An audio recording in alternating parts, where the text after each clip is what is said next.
Steve Tasker, the former Bills All-Pro and former Hall of Fame finalist, joining us on the program. Steve, what do you make of what Sean McDermott had to say about this situation?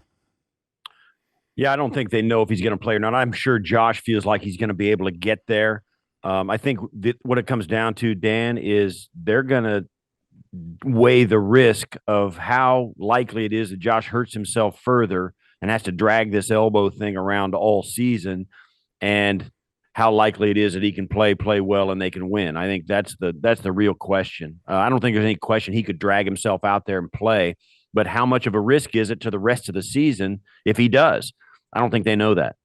How important is he when you look at all the quarterbacks and what's at stake now, where Buffalo, this is supposed to be their year, his year?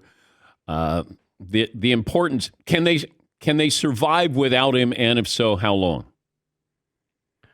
Yeah, I think they can survive without him, but in every game they play this year, he's going to be the best player on the field. I think they're almost treading into places where the Patriots went with Brady and where the Colts went with Peyton Manning. He is an enormous eraser, Dan. Whatever goes wrong, it don't matter. He can overcome it. I mean, that's where they're at with him, and that's how good he is. He can. You take that last play of the game when he threw it 70 yards last week at the end of the game. You can't imagine how hard it is for a defense to defend that much field every play. But he forces you to do it, and that's and he can overcome it. So whatever goes wrong, so you can throw whatever you want at him as a defense. It may not matter even if you get it right. That's how good he is. So they're going to miss him. Now, Case Keenum can play. They can win with Case Keenum, no question. But the rest of the roster's got to rise up. They got to play really good, and it's going to look a lot different with Case Keenum than Josh Allen. That's for sure. Well, I wondered if you had a reliable running game, then maybe you do take a little bit of pressure off whoever's the quarterback. You don't have that luxury here. Does the game plan change at all if Case Keenum is your starter against the Vikings as opposed to Josh Allen? Yeah, I don't know. You could go with the exact same game plan that you do with Josh Allen, but it's going to look different. Case Keenum's going to make different choices than Josh does. You're going to spread the football around. The running backs are going to get the ball a little more. The tight end's going to get the ball a little more. Gabe Davis is going to get the ball a little more. The offense really depends on Josh and Steph Diggs a lot when it's healthy. And, they really don't need the running game to be all that good with Josh Allen and Steph Diggs in there. So they really don't depend on it. With Case Keenum, it's going to look different. They may hand it off once or twice more than they do otherwise. Certainly when they drop back to pass, they're going to take the check down a lot more than they did with Josh Allen. And Case Keenum's not the runner that Josh is either. So even if you go in there with the exact same game plan, it will manifest itself completely differently with Case Keenum taking snaps than it does with Josh. And I wondered, we're talking to Steve Tasker, the former Bills All-Pro. If you start to look at where we thought the Bills were going to be in that division, they would have a luxury of a few games, a cushion. You don't have that cushion. The Jets are better than we thought. Miami's going to be there, it feels like. And you lost last week, so it's not like you go, let's sit him down for a week or two and see if rest helps him. Yeah, I mean, they're 0-2 in the division. The only two losses they've got are the Dolphins and the Jets. And I'll say this, too. The Jets, you got to tip your hat to them. There's a lot of teams in the NFL that are really good that would have gotten beat by the Jets last weekend. They played really good. When you get an effort like that out of the Jets and Zach Wilson doesn't make mistakes, they're pretty tough out. The Bills found that out. That's, so the Bills are sitting there. They're a half game, maybe a game and a half up on the Chiefs because of the head-to-head. The Bills are sitting there in a nice spot. They're the 1 seed. They've beaten the Chiefs. They've beaten the Ravens, and they've beaten Tennessee, the other 3 division leaders. But right in their own division, they lose this weekend. They could go from the 1 seed to the 3rd seed in their own division with a loss. So there's a lot of bad things that can happen if they don't win this game, even though it's an out-of-conference, out-of-division game.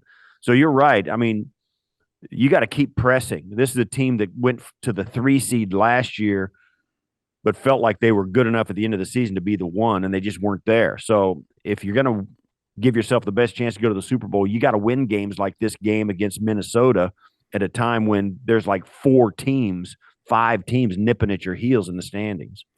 Yeah, and you got home field advantage, or, there's no team that would rely on home field advantage probably more than Buffalo would with the elements there in January. You've lived in Buffalo, you played in Buffalo. The importance of this year's team to that community, considering everything that's happened in the last, 30 years, 40 years, is what? Yeah, they're a wagon, man. I mean, this team's full. It's a wrecking crew. They're really good. When they're clicking on all cylinders, they're a sight to behold. And this town lives on them, man. It's the nectar of the gods for this fan base. I mean, it's unbelievable. They love this crew. It's a great group of guys who like each other a lot. It's a fan base who've kind of the Bills Mafia thing is all about family. So it's a fan base with a lot of affection, not only for their team, but for each other because of the commiseration of 2 decades of purgatory that they went through together.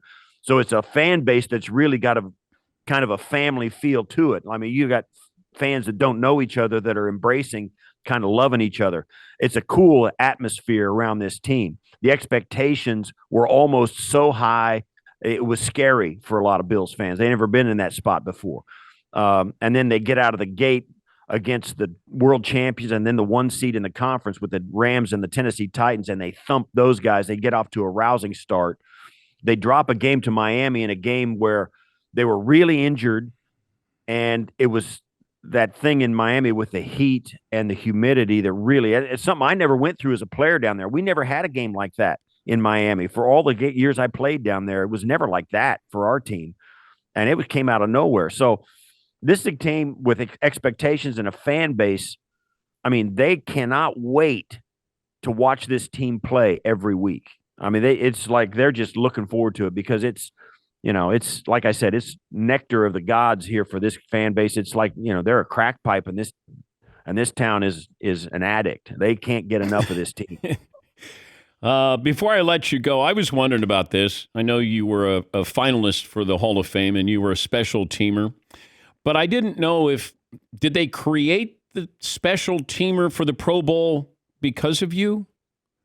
No, just after me. I was, Bill Bates and Mosi Tutupu were a big factor in that. A lot of great players back then. I got in 85, and the Pro Bowl thing came around in 82, 83. Okay. What happened, Dan, the rosters got a little bigger in the NFL, and to maximize your chance to win, they needed everybody to contribute. So now they started having professional special teams players back in the early 80s.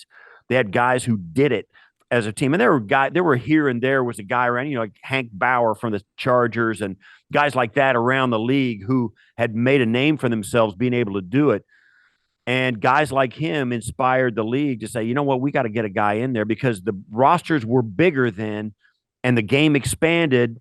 And more guys down the roster got a chance to really help the team on game day. So now, during my time, you'll have, and even now, you'll have a half a dozen, 8 guys that are professional special teams players. So I came up and I kind of played in the golden era of that, where there was no salary cap, and they had guys on the team that were just special teams players. And so, yeah, I was a semifinal. Never made a finalist. I was a semifinalist a bunch, a bunch of times I was a semifinalist, never got to the final list, but that ship has sailed for me. I'm out of my years of eligibility for the voters to vote me in. And I can't be bitter about being in that conversation. It's flattering. I appreciated the debate when I had a chance to go on, but someday somebody will win. Maybe it'll be Matt Slater that gets in, and hope he does. But you got to be the most famous special teamer in NFL history. Non-return guy. Maybe now, yeah. Maybe at this point in history I will be, but there'll be other guys too. I was on a great team, Dan. I got a lot of exposure because of that. I made some really nice plays during that time, and that team was really good. And that puts you up on the consciousness of the average fan, not just Bills fans. And I've always been really appreciative of what happened to me and the things I was able to do on that team. They were a great bunch of guys. It was fun. And even though we lost 4 Super Bowls in a row, it was a blast to be on that team, a blast. I'll never forget it. It was a gift. and I treat it as such, and I appreciate the conversation. But yeah, I think for me, the Hall of Fame, that ship has sailed. Even though I appreciated the time I had being considered. What's the Super Bowl you replay in your mind occasionally? Wow, man, they all get replayed at some of they don't, it's not that they don't wake me up at night, but sometimes I can't get to sleep. you know, you know, that's more the way it is, right? Yeah. So I have replays of all of them, and mostly because of the great guys that were on all four of those teams, and the guys But that if you made a see couple of like Bill Parcells, bad things come into your mind, or you see Troy Aikman, bad things come into your mind? No, I got a lot of respect for those guys. You don't get to the Super Bowl and you don't get to play 2-14 teams that are struggling. You get to play Hall of Fame Well, you coaches, can Hall of respect Fame them, players. but when you see them, it's Yeah. like, oh, that brings back bad memories. Yeah, you know what though, Dan? I think as players, most of the guys think, it wasn't them, it was me. It was me. I should have played better. It's great to talk to you. Hopefully, Appreciate you, man. hopefully, it is day to day with Josh Allen, and he's able to I think it is. get through this. Get through this. Yeah, I think it is. I think it is day to day. There's a real chance he plays. And I think it comes down to, like I said, it's that risk. Did the team really believe that he can go out there and play 4 quarters, make every throw, make every play, and not be any worse for wear if nothing weird happens? Then you got a chance for him. But this is a culture here in Buffalo. They're pretty cautious with guys. They like him to get 100. They like the guy to feel like he's Okay. ready to play 100%. So there's that too. So I really think it's up in the air right now. Thank you, Steve. Great to talk to you. All right, Dan, be good. That's Steve Tasker, former Bills All-Pro and former sideline reporter, NFL on CBS.